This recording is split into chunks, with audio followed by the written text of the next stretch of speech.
Здравей отново!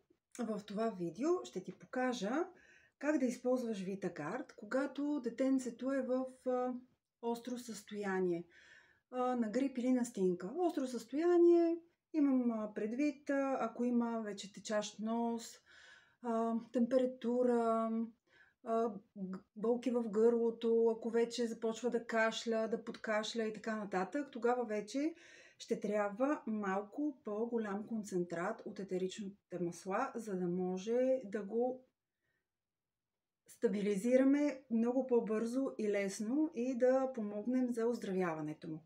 Много важно нещо, това е природно средство, много добре помага и въпреки това вие продължавате да си използвате вашите медикаменти, средства, които докторите са ви изписали и казали и така нататък. Така, когато е в остро състояние, тогава вече правим следното. Първо ще ни трябва да сложим базовото масло, бадемовото масло.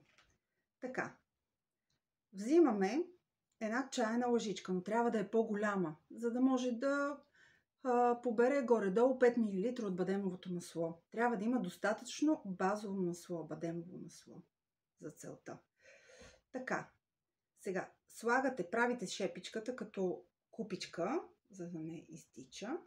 Слагате вътре бадемовото масло и капате нужния брой капки. Отново ще видите в табличката. Пак сте разтръскали предварително. Да речем 2 капки капаме.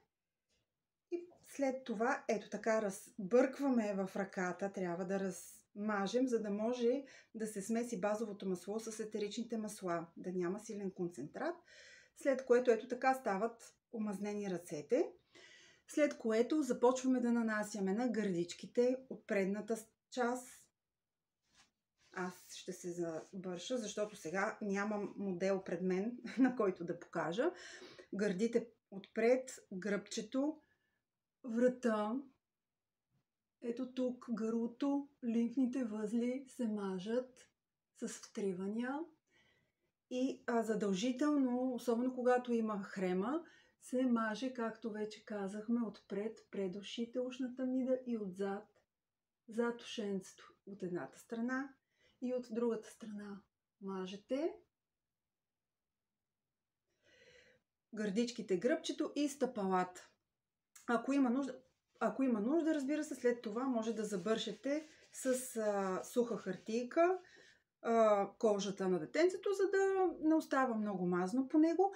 Но най-важното нещо е да втривате поне 15-20 секунди, за да може, както вече знаете, маслата просто да преминат през кожата и да влезат в кръвния поток и да си свършат своята работа. Така, колко време е хубаво да се маже с този в остри състояния? Горе-долу между 3 и 5 дни. Тогава, когато трае острото състояние на детенцето. След това продължавате да мажете с масажния рулон, стъпалата и ако има нужда, разбира се, лимфните възли, камушенцата и така нататък. А пък колко често през деня можете да използвате този метод? Горе-долу 3, 4, 5 пъти на ден е прекрасно да мажете всички тези части от тялото, но гледайте да има поне разстояние, горе-долу разстояние от 2 часа между всяко мазане.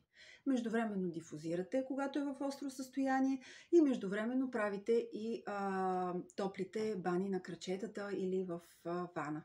И просто нещата ще протекат бързо, лесно и пак ще имате щастливо дете и щастливо семейство.